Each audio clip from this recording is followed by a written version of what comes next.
امریکی صدر Donald Trump نے محکمہ دفاع کا نام تبدیل کر کے محکمہ جنگ رکھ دیا۔ ٹرمپ نے نام تبدیل کرنے کے ایگزیکٹو آرڈرز پر دستخط کر دیے۔ میڈیا سے گفتگو کرتے ہوئے امریکی صدر نے کہا کہ پہلی اور دوسری جنگ عظیم میں اسے محکمہ جنگ کہا جاتا تھا۔ وقت آ گیا ہے کہ چیزوں میں ان کے اصل نام سے ان کو پکارا جائے۔ محکمہ جنگ اب دنیا کو امریکی قوت کا پیغام دے گا۔ ہم نے دنیا میں 7 جنگیں رکوائیں، یہ جنگیں طاقت اور تجارت کے زور پر رکوائیں۔ امریکہ دنیا کی طاقتور ترین قوم۔ صدر ڈونلڈ ٹرمپ نے کہا کہ روس اور یوکرین جنگ رکوانا تھوڑا سا مشکل۔ یوکرین جنگ میں ہر ہفتے 7,000 لوگ ہلاک ہو رہے ہیں۔ یوکرین سے متعلق سیکورٹی معاہدے پر زیر غور ہے۔ ہم معاہدہ کرنے کے لیے حوالے سے متحرک ہیں۔ انہوں نے کہا کہ ہم نے بھارت پر سخت 50% ٹیرف نافذ کیا ہے۔ بھارت کی جانب سے روس سے تیل خریدنا مایوس کن ہے۔ امریکہ کا ساز و سامان افغانستان میں برباد ہوا۔ ہم وینزویلا میں حکومت کی تبدیلی نہیں چاہتے۔ وینزویلا سے منشیات برآمد کرنے کی اجازت نہیں دیں گے۔ 11,000 سے زائد لوگ منشیات کے باعث ہلاک ہو چکے۔ اب منشیات استعمال کرنے والوں کی تعداد لاکھوں میں ہے۔ غزہ جنگ برباد کرتے ہوئے ٹرمپ کا کہنا تھا کہ حماس کے پاس سے اسرائیل کے 20 یرغمالی موجود ہیں۔ غزہ میں 30 سے زائد یرغمالی کی لاشیں ہیں۔ اب 1-2 نہیں، سارے یرغمالیوں کو چھوڑنا ہوگا۔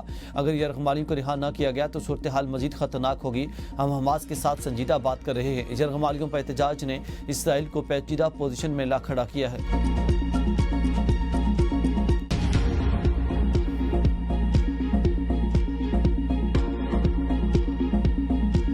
ماننا بھی چاہیے کہ چیف منسٹر صاحبہ بہت محنت کر رہی ہے، اپنی پوری ٹیم بہت محنت کر رہی ہے۔ قدرتی آفت کے بعد کہ لوگ تنقید شروع کرتے ہیں ان لوگوں کا جو سب سے زیادہ محنت کر رہے ہوتے ہیں۔ کسی بھی ایک لوکل گورنمنٹ کا یا صوبائی حکومت کی بس کی بات نہیں ہے کہ وہ تنہا اکیلا اتنے بڑا حادثہ کا مقابلہ کرے۔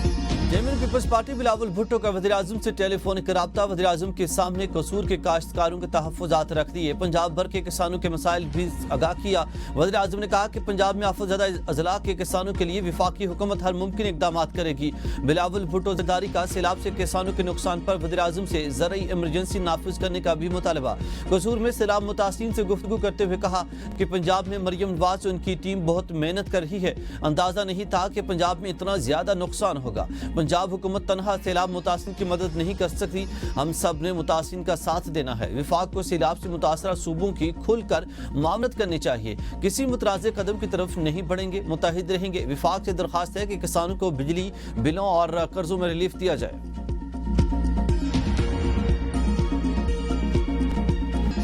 بھارت نے ایک اور سیلابی ریلا چھوڑ دیا۔ دریا ستلج بفر گیا۔ فیروز پور زینی اور ہیڈ گنڈا سنگھ پر اونچے درجے کا سیلاب۔ قصور، اوکاڑا، ساہیوال، چیچا وطنی، تاندریا والا، پیر محل کے متعدد علاقے زیر آب، کئی بند ٹوٹ گئے۔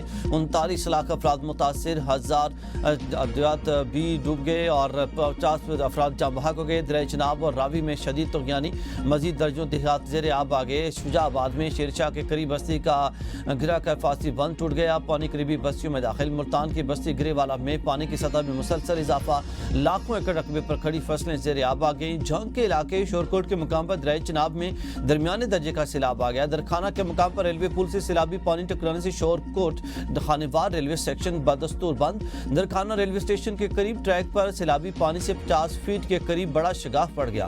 پنڈی بھٹیا میں ہائی فلڈ الرٹ۔ احمد پور سیال میں موضوع سمدوانہ بند میں شگاف پڑ گیا۔ کئی علاقے زیر آب آ گئے۔ فصلوں کو نقصان پہنچا۔ لیاقت پور میں دریا چناب اور دریا سندھ کے سیلابی ریلوں سے تباہی مچ گئی۔ موضوع نور والا کی متعدد بستیاں سیلابی پانی کی نظر ہو گئی۔ بڑے رقبے پر فصلیں بھی زیر آب۔ سینکڑوں ایکڑ پر کھڑی فصلیں، کپاس، گنے، تل، چاول سمیت دیگر فصلیں اور چارہ تباہ۔